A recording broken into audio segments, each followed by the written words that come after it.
The Empire's on the run. Alex Jones and the GCN Radio Network. Sold out for weeks due to the difficult and extensive proprietary process behind its creation, the exclusive InfoWars Life Secret 12 formulation is now back in stock in the last limited shipment of 2014. The most bioactive form that has been created with our proprietary process. This ultra-clean vitamin B12 nutraceutical has been carefully crafted and developed over the last 2 years and is based on cellular science of how your body actively absorbs essential nutrients. Secret 12 is taken by mouth, right on the tongue, and then swallowed. No needles, no injections. Vitamin B12 deficiency is linked to scores of serious problems. And Secret 12 is a fusion of 2 organic proprietary forms of vitamin B12, bringing you a true nutraceutical quality vitamin B12. Secret 12 is an excellent Christmas gift. Secure your Secret 12 formula before December 17th at InfoWarsLife.com and receive it before Christmas guaranteed. That's InfoWarsLife.com before December 17th or by calling 888-253-3139. The government's Department of Homeland Security is buying up loads of ammo. At the same time, they're restricting civilians' rights to own and purchase firearms. Can you put 2 and 2 together? Infidel Body Armor can stop every round, including hollow points and .308 sniper rounds, is reasonably priced and fully legal. But for how long? Go to InfidelBodyArmor.com, spelled INFIDEL bodyarmor.com. Infidel Body Armor just won't quit. The average person's life is filled with unexpected challenges. Unlock the energy it takes to defeat these daily beasts with super male or super female vitality, specifically designed to assist the body in regulating proper hormone balance to create superior vitality in males and females. Supercharge and conquer your world at InfoWarsLife.com or call 1-888-253-3139. 2015 is almost here, and with it comes those New Year's resolutions to finally transform your body the way you want it. There's a reason over 88% of New Year's resolutions fail. Make this year different by equipping yourself with Oxy Powder, the next level in cleansing the body naturally. Using super oxygenation, Oxy Powder, available through InfoWarsLife.com, gently cleanses the body while you sleep with easy capsules. InfoWars Nightly News Director Rob Dew has been using Oxy Powder with incredible success. Took it that first day, and then I took it for 6 more days after that. 12 pounds melted off in about a week. I'd say a week, 7 days. And I've been able to keep it off, too. My wife is like, wow, you look really good. And I'm like, I know. I guess it's this Oxy Powder. 2015 can be different. Diet and exercise are important, but a lot of us have already tried that. Oxy Powder flushes it out. Secure your Oxy Powder at InfoWarsLife.com. That's InfoWarsLife.com or 888-253-3139.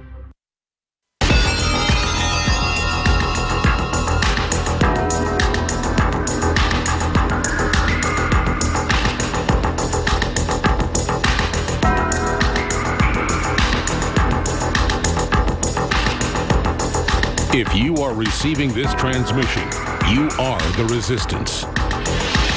Live from the Infowars.com studios, it's Alex Jones.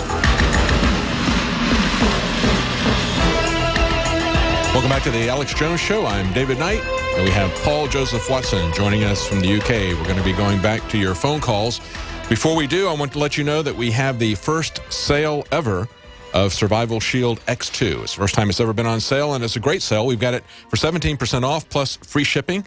Typically, with shipping, you would have paid up to $38. Now you can get it for just $24.99. This is a sale that's only going to run through next Monday. You have 2 days left if you want to get guaranteed Christmas delivery. Again, the sale will run for just 1 week. And, of course, that's our Survival Shield X2. It's 50% stronger than the original Survival Shield formulation.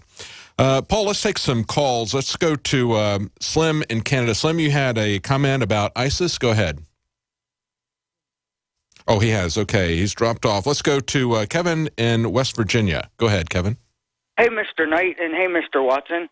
I had a comment about torture and some comments about the police state here in West Virginia.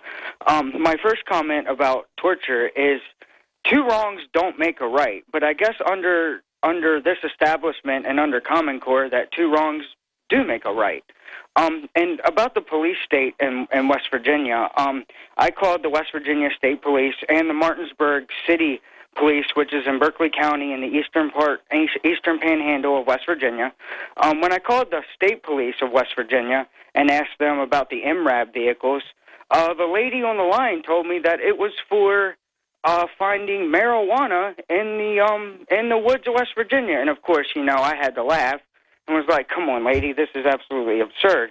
And when I called the Martinsburg City Police, I asked them the same question. At first, I asked to speak to a public information officer, and they didn't know what that was, but finally was able to talk to somebody. And the guy told me, the officer that came on the line told me that it was none of my business how they get their tactical gear and how they apply their tactical gear, and that if I call back again, that I would be subject to arrest. And they also said, "Mr. Ballum, if we see you in Martinsburg, you might want to be careful." I'm like, wow, that blew my mind that they would tell me that. Yeah, it's none of your business because they don't work for you, because they don't care about the Constitution, evidently, based on this person's comments in Washington. And as Paul pointed out, we've seen this over and over and over again. Going back to 2009, if you want the MIAC report that came out of the Fusion Center. But even before that, Alex Jones was doing documentaries back in the late 90s talking about the police state, how that was being encouraged. But, of course, it has accelerated, it's gotten deeper, it's gotten broader, and it's all coming out of Washington. Paul, you wanted to comment on that? Yeah, I just find it funny, the notion that smoking marijuana would make somebody more likely to be violent, requiring an armored vehicle response. If you've ever been around people who smoke marijuana, and it's the reason I don't smoke it, is because it turns them into sedated zombies. Alcohol makes people more violent, but obviously they can't use that as a justification, so it's just bizarre. And along those lines, Paul, there was a story out today I had in my stack here from truththeory.com. They point out that marijuana decreases death rates from painkillers by over 30%. It's very, very effective in terms of people who are under a great deal of pain for cancer. And they point out that it allows people to avoid these very dangerous prescription drugs that not only kill people, but basically affect you psychologically to make it so that you kill other people. Typically all of these shooters that we've seen have been involved in one way or the other with pharmaceutical drugs that affect your mental state in a very adverse way, make you very violent, very paranoid. And as you point out, Paul, marijuana does not do that at all. Instead, it allows people to avoid these dangerous drugs. But we still see a huge pushback in terms of even allowing people to have it for medical uses. That, I think, is the saddest thing. I mean, it's, recreational stuff, prohibition doesn't work. We've proven that with alcohol, but we know that there's a lot of beneficial uses for marijuana, for medical patients, for glaucoma, for increasing the appetite of people who are suffering from cancer and chemotherapy, HIV treatment. We understand that. That's not a question. Why wouldn't we allow people to have access to that? I think it's one of the most insane things about our society. Yeah, and from the financial perspective, I mean, look what it's done for the economy of Colorado. There are only benefits all around, so it makes no sense to continue that policy. And I think gradually now that's being overturned, which is the good news. But, of course, we go the other way, and we also say that hemp, even though it has absolutely no hallucinogens, hemp is also banned. And so we can't have hemp for substitutions for cotton and that sort of thing. And, of course, that's the issue. It's a competition to people who have vested interests in Washington. So that's a large part of why hemp as well is banned. Let's go to Bill in Oklahoma. Bill, go ahead. Okay, let's go to John in Washington. Go ahead, John. Hello, guys. This is a fellow who lived in Spokane, Washington. I am personally acquainted with Paul. Paul, you'll know who I am after you listen for a second. But I operated a large informational website in Spokane, and I lived there, and it got so bad with surveillance and harassment that I moved to a neighboring county. I live about 14 miles off the paved road, and twice out here in recent history I have seen bear cats on the dirt road right at sundown patrolling, and they were not the same model. They were two different ones. So Spokane has a multi-jurisdictional terrorism task force headed up by Darren DeRue, and his wife is the public relations officer for the city of Spokane Police Department, and Ozzie Knezovich is the sheriff there. I've seen him numerous times stand on the stage with Sheriff Mack at the Liberty and Freedom rallies that we have here occasionally, which, by the way, the audience is completely full of feds when we have those, and stand up there and ballyhoo the Constitution, yet he'll line up for all of this bootlick, and he'll do exactly anything that the federal police tell him to do, and I can tell you for a fact, I was in an adjacent county minding my own business, 10:45 one night in the year 2005, and on a telephone call from Spokane County to Stevens County, the Stevens County sheriff, who was Craig Thayer, picked me up at my home, transported me across county lines, turned me over to the Spokane County Sheriff's Department, who gulagged me for over a week without getting to see a magistrate, with absolutely no telephone call whatsoever. I lost $36,000 in construction contracts because of it, and nobody knew where I was, and my dogs were locked in the house with no food.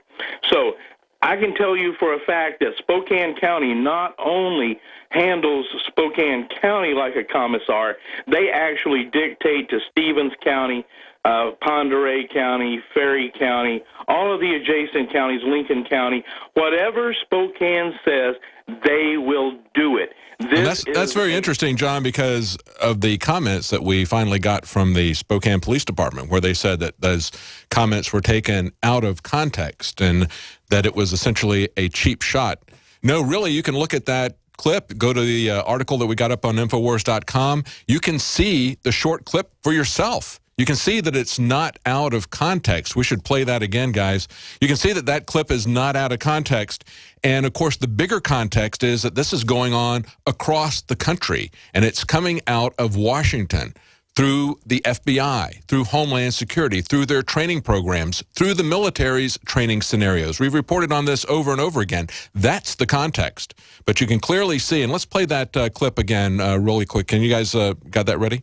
Well, the nice thing about this piece of equipment is that if somebody is directing fire toward a team that's trying to get in, they safely can pull right up to a front, take enemy fire, and still try to address the threat without being fear of getting shot. So I'm thinking that is totally appropriate in Iraq, but what kind of a situation in the U.S. would you see that happening? I mean, we've got a lot of constitutionalists and a lot of people that stockpile weapons, a lot of ammunition.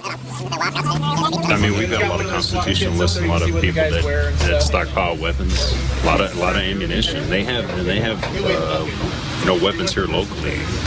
There you go. So yeah, this is appropriate for Iraq, but what about here? And he goes, well, yeah, here we've got constitutionalists. It was never about the Islamic terrorists in Iraq. That was essentially a training program for them coming back home to America. Tyranny abroad always comes home. The founders of this country understood that.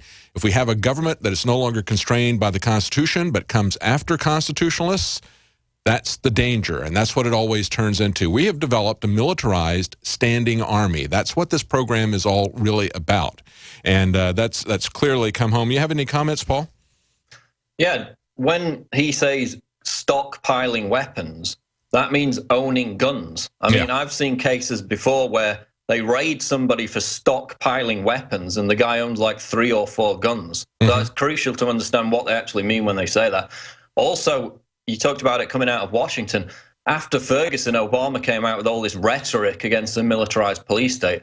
But if you actually look at what he proposed the White House do about it, it was merely to encourage the local police departments to reform and have dialogue with civil rights leaders. So there was no teeth whatsoever in those so-called actions taken by the White House after Ferguson. They merely advised the police departments to look at their policy. So nothing's going to happen from that perspective. And then make some proposals, which they didn't fund, to give cameras to all the police. Well, we've had a lot of police departments who are wearing cameras, and somehow they managed to miss recording whenever there's a misdeed in many of these cases. But, of course, that wasn't going to change anything with the Eric Garner situation because that was recorded.